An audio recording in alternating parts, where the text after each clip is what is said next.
L'homme a toujours eu besoin du cheval. Et ce, bien avant les débuts de l'histoire écrite.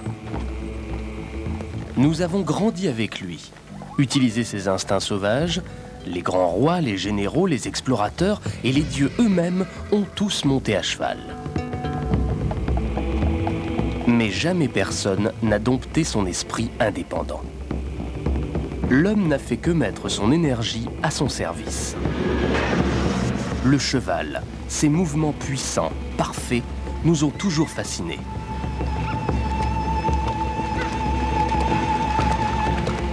Fou de vitesse par excellence, fier et sauvage, le cheval.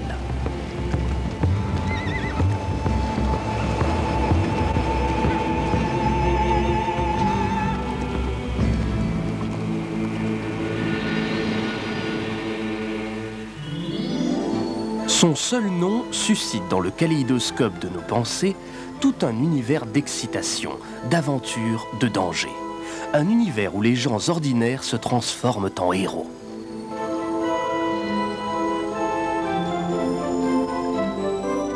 C'est un cheval qui a élevé Paul Revere, humble artisan, au rang de légende vivante. Quand une nuit d'avril 1775, il emprunta le cheval d'un voisin et traversa au galop l'État du Massachusetts, afin de prévenir de l'avancée des soldats anglais. Les Américains eurent ainsi le temps de se préparer à la première bataille de la guerre d'indépendance. Les marathons de ce genre, qui demandent force, vigueur et vitesse, sont taillés sur mesure pour le cheval. Sur la liste des animaux les plus rapides, il est 5e et médaille d'or en course de fond. Un guépard peut courir presque 2 fois plus vite que lui, mais sur une longue distance, le cheval l'emportera toujours. D'où vient cette aptitude du cheval au marathon? De son cousin sauvage, le zèbre. Dans les savanes d'Afrique centrale, les zèbres courent à 100 km à l'heure vers la pluie qu'ils ont repérée à l'horizon. Là où il pleut, il y a de la nourriture. Les chevaux sauvages, comme ces camarguais, n'ont pas besoin de courir pour assurer leur nourriture. Mais ils ont encore les mêmes instincts que les zèbres, car ils descendent du même ancêtre. Il y a 55 millions d'années, le premier cheval n'était pas plus gros qu'un petit chien. Avec 3 orteils munis de coussinets aux pattes arrière et 4 à l'avant. Les orteils étaient écartés, ce qui permettait la marche sur sol meuble. À mesure de l'amenuisement des forêts et de l'extension des steppes, il se déplaça vers les plaines, s'adaptant à son nouvel environnement. Des jambes plus longues lui permirent de courir plus vite. Il ne garda qu'un orteil à chaque pied, qui se transforma en sabot. Avec ses longues jambes, il lui fallut allonger le cou pour brouter. Et voici comment, il y a 3 millions d'années, évolua Equus, ancêtre de l'actuelle famille du cheval. Le cheval de Przewalski, qui est un cheval primitif originaire des plaines mongoles, ressemble à l'Equus originel. Il possède des caractéristiques tant du cheval que du zèbre. Sa crinière ne flotte pas, mais reste dressée. Et il a une rayure dorsale comme le zèbre. Le cheval évolua, et l'homme aussi. Pendant des siècles, il ne chassa le cheval que pour la nourriture. Puis, il y a 5000 ans, les populations vivant dans l'actuelle Ukraine lui posèrent un harnais afin de lui faire tirer leur charrette. Pourquoi avoir passé le harnais au cheval précisément? À cause de sa disponibilité. Il vivait près des troupeaux des bergers et des champs des agriculteurs. À cause aussi de sa capacité d'adaptation. Il lui faut de la quantité plus que de la qualité. Il broute presque tout ce qui pousse et peut donc vivre là où d'autres herbivores ne le pourraient pas. À l'état sauvage, il passe au moins 15 heures par jour à manger. Manger est dangereux pour un animal qui sert de proie. Avec la tête près du sol, il ne peut pas voir l'ennemi. C'est pourquoi un cheval qui broute relève la tête plus d'1 millier de fois par jour pour vérifier s'il est en danger ou non. Relever la tête ne lui demande pas d'effort, sinon il serait vite fatigué. Le cou d'un cheval est comme un ressort bandé qui stocke l'énergie. Le cheval est un animal intelligent, mais ce sont plutôt les zones du cerveau associées à la coordination musculaire qui sont développées. Si son crâne est long, c'est pour contenir toutes les dents nécessaires au masticage de sa nourriture. Le cheval est bâti pour le marathon. Ses os sont fins, son squelette léger. Sa colonne vertébrale confère de la rigidité au corps. Sa cage thoracique protège le cœur et les poumons. Les longs os des jambes pivotent sur des jointures en forme de poulies reliées aux muscles.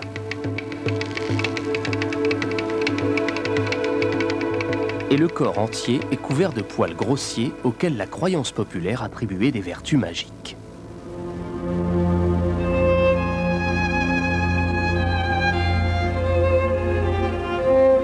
En dehors de son utilisation pour les archets des instruments de musique, on disait que le crin pouvait guérir le goitre et se changer en anguille si on le mettait dans l'eau.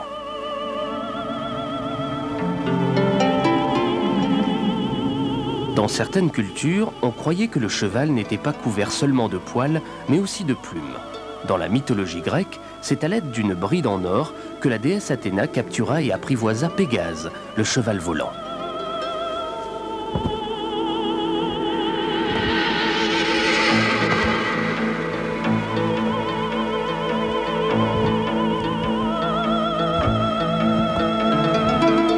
Et c'est ainsi que l'homme domestiqua, éleva et adapta les membres de la famille du cheval à ses divers besoins. Dans la Rome antique, les mules et les ânes servaient au portage des équipements. Pour les grands empereurs comme Jules César, ils étaient vitaux. De grande utilité, ils devinrent très chers. Les chevaux tiraient les charrettes et leurs sabots, constitués d'une substance épaisse, semblable à celle des ongles, s'usaient sur les surfaces dures. Les fers à cheval ont donc été conçus pour les protéger. Ils sont créés à l'aide du feu et du fer, le métal magique qui, croyait-on, repoussait le diable, et sont fixés par 7 clous, nombre porte-bonheur. Presque partout, le fer à cheval porte bonheur. Même en mer, les marins s'en servaient pour éviter les tempêtes et les naufrages. En 1805, à la bataille de Trafalgar, l'amiral Nelson avait fait clouer un fer à cheval au mât de son navire, la Victoire. Mais le fer doit toujours être suspendu, côté ouvert vers le haut, pour que la chance ne s'écoule pas. Comme presque toutes les autres pièces de harnachement, les fers ont d'abord été utilisés par les cavaliers d'Asie. Ce sont eux qui ont été les premiers à monter à cheval. Ils ont également inventé l'étrier vers l'an 200 avant Jésus-Christ. Son utilisation se répandit à travers le monde méditerranéen jusqu'en Afrique du Nord. L'étrier donnait aux cavaliers équilibre et stabilité et laissait aux guerriers l'usage des 2 mains pour manier leurs armes. L'invention de l'étrier a été considérée comme la plus importante contribution à l'art de la guerre entre la domestication du cheval et l'invention de la poudre. Attila le Hun a introduit l'étrier en Europe en 435. Mais tout le monde n'adopta pas cette nouvelle façon de monter. On dit que les Anglais n'utilisaient pas d'étrier à la bataille de Hastings en 1066. Les envahisseurs normands en avaient et ils gagnèrent.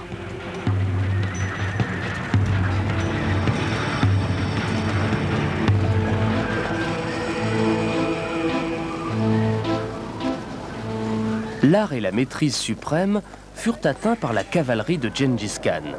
Au XIIIe siècle, en une 50aine d'années, les grands Khans, Gengis et son petit-fils Kubilai, ont conquis le plus grand empire que le monde avait jamais vu. Leur devise était « Le suprême plaisir d'un homme est de vaincre ses ennemis », plaisir qu'ils s'offrirent sur des chevaux pas plus gros que des poneys. Leurs chevaux étaient des pur-sang, petits mais rapides.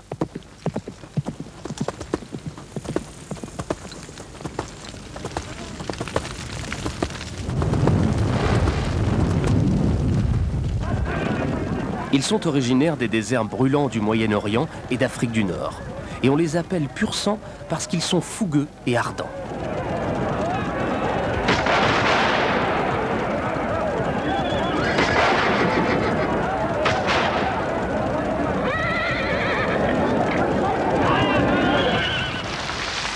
Les éleveurs appellent les chevaux originaires des forêts nordiques chevaux au sang froid.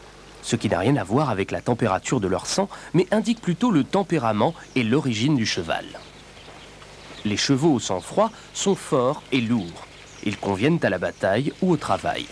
Ce sont des chevaux pour les gens qui cultivent la terre ou qui sont suffisamment importants pour voyager avec panache.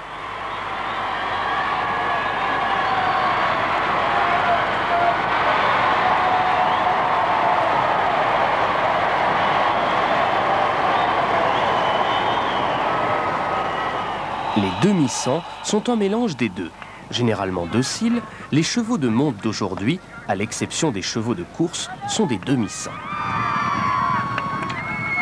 La sélection est tellement au point que l'on peut faire des chevaux sur mesure.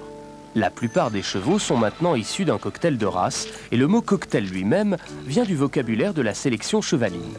L'expression cocktail, c'est-à-dire queue de coq, décrit un cheval demi-cent dont la queue écourtée ressemble à celle d'un coq. La sélection chevaline fonctionne comme l'arithmétique. Par exemple, l'amélioration sur une longue période de temps des ânes sauvages a produit l'âne domestique. Et ces ânes peuvent continuer à se reproduire, tandis que si vous croisez un âne avec un zèbre, vous obtenez un zébane, stérile. Un cheval plus un âne égale un mulet. C'est un animal fort et utile, mais lui aussi stérile, donc fin de l'équation. À propos de sélection, il y a une certaine part de vérité dans l'expression « têtue comme une mule ».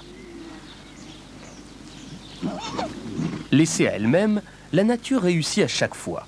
C'est en observant la naissance naturelle d'un poulain domestique que l'on peut deviner les instincts qui gouvernent la survie de ses cousins sauvages.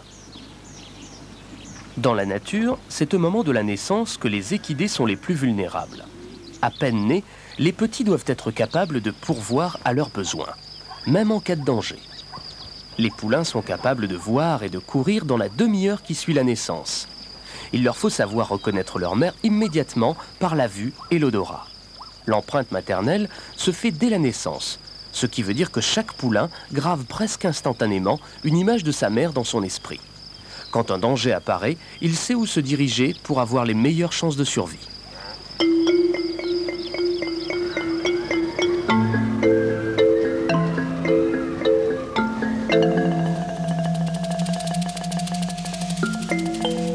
Chaque zèbre a un motif unique, un peu à la manière de nos empreintes digitales.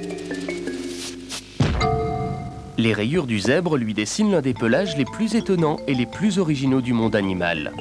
Rayures noires sur fond blanc ou blanches sur fond noir? La question reste posée. Et pourquoi donc les zèbres ont-ils des rayures? Certains scientifiques pensent que ce pourrait être une forme de protection contre les mouches. Les mouches tsetse sont attirées par les objets noirs de grande taille, et apparemment pas par les zèbres. Les rayures procurent un camouflage certain, où commence un zèbre et où finit l'autre.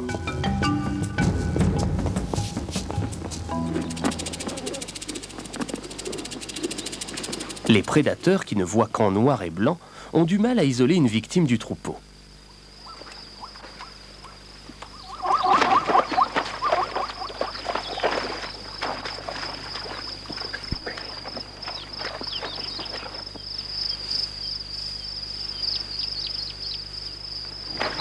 Il ne s'agit pas d'un système à toute épreuve, surtout quand les zèbres s'éparpillent autour d'un point d'eau.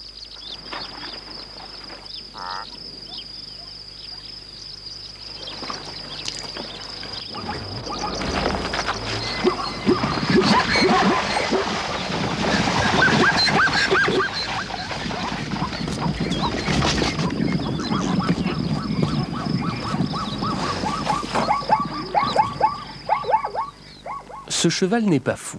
Il essaye simplement de se débarrasser d'un prédateur. Le cheval sauvage américain rue, c'est instinctif. Si quelqu'un essayait de monter un zèbre, il aurait sûrement droit à une séance mouvementée de ce genre. Comme tous les équidés, les zèbres se servent de leur corps pour communiquer entre eux. En observant le comportement de leurs cousins sauvages, nous pouvons peut-être mieux comprendre les messages que nos amis de l'écurie essayent de faire passer. Chaque muscle et chaque mouvement veulent dire quelque chose, depuis le frémissement des oreilles qui exprime l'ennui ou la colère, jusqu'au mouvement de tête plein de défis sans ambiguïté. Et ne soyez pas furieux après l'avoir bouchonné de ne recevoir pour toute récompense qu'un coup de dent, mais plutôt flatté. Vous êtes en fait accepté comme un membre de la famille. Les soins mutuels, comme ceux-ci, renforcent les liens entre les membres du troupeau. Ils permettent aux chevaux de se débarrasser des parasites indésirables et également de ralentir le rythme cardiaque et de se détendre. Les chevaux ont besoin les uns des autres, non seulement pour éloigner les mouches, mais aussi à l'état sauvage pour leur survie même. Plus vous disposez d'oreilles et d'yeux pour surveiller vos prédateurs, plus vous avez de temps pour manger, boire et vous reposer. S'ils en ont l'occasion, comme ces chevaux redevenus sauvages, tous les chevaux reviennent à la vie en bande. Les étalons maintiennent la troupe entière en rabattant les individus par l'arrière. Cette forme de contrôle est utilisée par les gardiens de chevaux. La plupart des chevaux courent ensemble. Peut-être prennent-ils leur gardien pour l'étalon. Quand les chevaux courent pour fuir le danger, l'instinct grégaire prend le dessus et ils tendent à rester ensemble. Pourquoi un cheval voudrait-il donc gagner une course? Certainement aucun cheval n'aime à être le dernier. Le traînard du groupe est celui qui a le plus de chances de se faire attraper par un prédateur. Mais être seul à l'avant du troupeau est aussi une position vulnérable. Alors qu'est-ce qui pousse un cheval à agir ainsi? Qu'est-ce qui fait qu'un cheval rapide remporte des courses? C'est le cavalier. Le cheval répond aux ordres de son cavalier, comprenant son sentiment d'urgence. Et le fouet, comme la griffe aiguë d'un prédateur qui le rattraperait, renforce ce besoin de s'échapper au plus vite. Alors le cheval court pour sauver sa peau, tandis que l'homme court après l'or, ou vers le guichet des paris, ou chez son chapelier s'il fréquente les champs de course. Pendant des centaines d'années, la bonne société s'est rassemblée pour voir et être vue aux courses.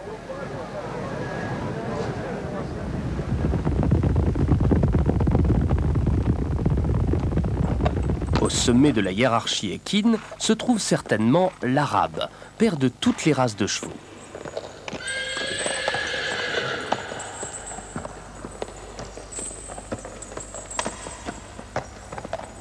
Napoléon choisissait toujours des étalons arabes, pas seulement pour leur force et leur vitesse, mais aussi pour se rehausser à des hauteurs nouvelles. Car à le voir sur son cheval, qui aurait deviné qu'il ne mesurait qu'un petit mètre 50 ? C'est-à-dire 15 paumes.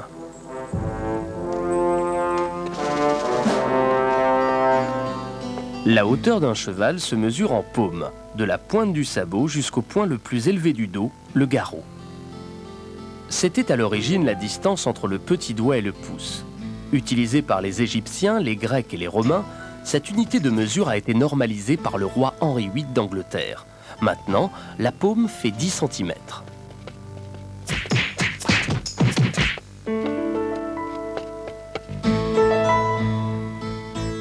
Le plus grand cheval est le Shire, avec plus de 18 paumes. Tandis qu'un petit poney comme ce Shetland en mesure seulement 10. Entre les chevaux lourds et les poneys se situent les chevaux légers, dits de selle, mesurant de 14 à 17 paumes. Si l'on mesure de manière normalisée les chevaux depuis le XVIe siècle, ce n'est que dans les années 1880 que l'on a compris comment ils bougent, grâce à la technique photographique d'Edward Muybridge. Le cheval a 4 sortes de mouvements de jambes, chacun adapté à une allure différente. Un cheval marche, puis trotte quand ses jambes bougent par paires diagonales, presque ensemble.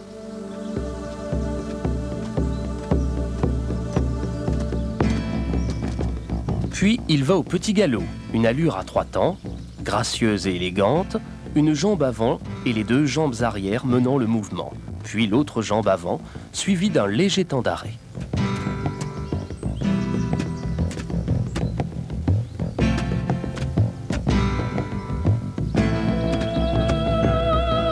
Finalement, il galope sur 4 temps et semble voler à travers les airs comme Pégase, son ancêtre mythique.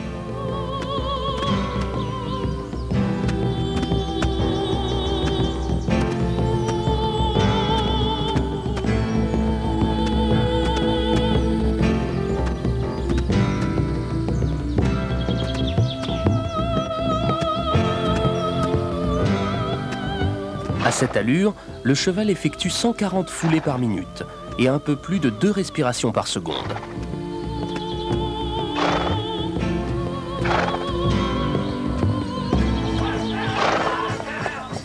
Quand on pense aux chevaux, on pense au Far West américain.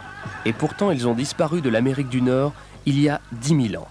Ce sont les Européens qui ont réintroduit le cheval domestique au XVIe siècle. Et avec quel succès! L'arrivée du cheval a bouleversé l'univers spirituel et émotionnel des Indiens d'Amérique et totalement transformé la vie des grandes plaines.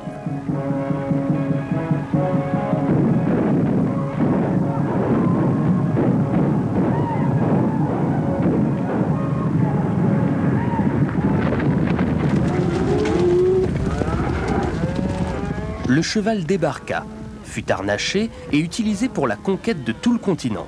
L'Amérique devint rapidement une culture du cheval. Des champs de bataille aux travaux de la ferme, le cheval occupait une place centrale dans le mode de vie américain. Le chariot des pionniers fut le premier mobil-home américain. L'utilisation du cheval comme mode de locomotion se répandit comme une traînée de poudre. Et dura jusqu'à l'invention du rail. Le train a été la première forme de transport à détrôner le cheval sur les longues distances.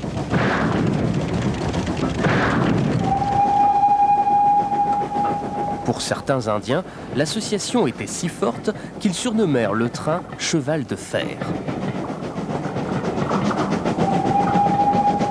De même, les premières voitures furent-elles appelées « carrioles sans chevaux ».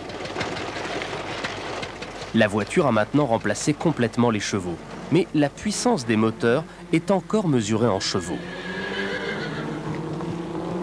C'est James Watt qui a inventé cette unité, mais sa définition a changé au cours du temps. À l'heure actuelle, un moteur de 2 chevaux développe en fait le travail de 3 chevaux réels. Conduire une Ferrari de 300 chevaux, c'est en avoir 450 sous le capot.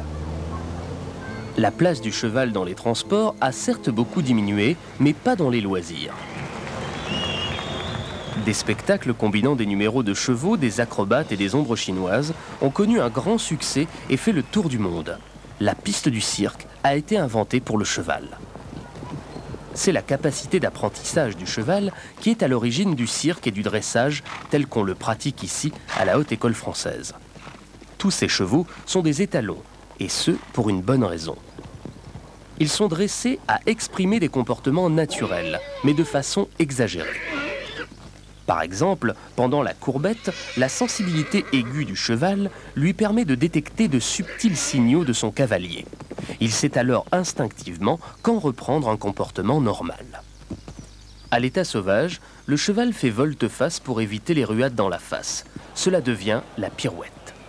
Le passage, quant à lui, vient du rituel nuptial de l'étalon. Il marche d'un pas relevé pour capter l'attention de la jument, ce qui tient plus de l'instinct que de la recherche artistique. Les chevaux répondent si parfaitement à nos ordres qu'on a tendance à prendre leur obéissance pour de l'intelligence. Pourtant, certains de leurs comportements restent incompréhensibles. Les Celtes croyaient que le cheval était doué de pouvoirs surnaturels, qui lui permettaient de déceler la présence de personnages invisibles venus du monde des morts. Est-ce donc notre propre âme que nous voyons en eux ? De tout temps, la beauté, l'élégance et la force du cheval ont fasciné les artistes. Léonard de Vinci a toujours adoré dessiner des chevaux. Depuis ses premières esquisses en 1478 jusqu'à ses dernières œuvres, ce maître de la Renaissance a fait du cheval un symbole de noblesse et de pouvoir. À travers le monde, la noblesse du cheval a toujours rejailli sur son cavalier. Ainsi, on attendait d'un bon chevalier qu'il soit un modèle d'honneur et de courtoisie. Telle était la définition de la chevalerie, dont le terme lui-même est un dérivé du mot cheval. Au Moyen-Âge, toutes les sociétés européennes étaient gouvernées par les règles de la chevalerie. En temps de paix, les chevaliers participaient à des joutes lors de tournois au cours desquels ils pouvaient prouver leur habileté, leur courage et leur chevalerie. Aujourd'hui, les règles ont changé, mais la tradition persiste.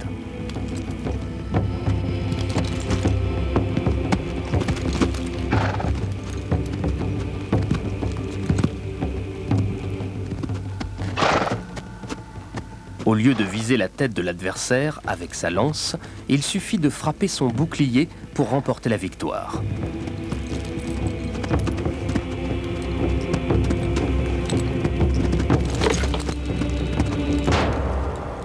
Il ne s'agit plus d'un combat à mort, mais d'un jeu d'habileté, de courage et d'honneur.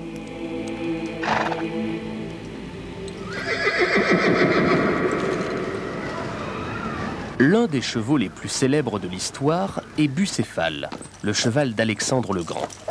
Au IVe siècle avant Jésus-Christ, ce dernier crée un empire qui s'étend de la Grèce à l'Asie en chevauchant Bucéphale. À la mort de celui-ci, il baptise une ville d'Inde, Bucéphala, en l'honneur de son fidèle destrier. 2000 ans plus tard, un cheval inconnu participe à la sauvegarde d'une nation. Personne ne connaît le nom de la monture de Paul Revers. C'était juste un cheval, puissant, fidèle, digne de confiance. Il obéissait à son maître et galopait vers la liberté. Les temps ont changé. Aujourd'hui, dans la plupart des sociétés, le cheval est moins une nécessité qu'un symbole. C'est un animal dont on a affiné l'instinct et que l'on élève pour des fonctions bien précises. Mais tapi dans l'ombre, cet autre cheval existe toujours. Est-ce la raison pour laquelle on dit que l'on peut forcer un cheval à aller à la rivière, mais qu'on ne peut pas l'obliger à boire? On lui reconnaît une indépendance d'esprit qui ne sera jamais domptée. Les vrais amoureux du cheval lui concèdent ce trait de caractère. Pour certains peuples, monter à cheval est une partie essentielle de leur vie, et ce, dès l'enfance jusqu'à l'âge adulte.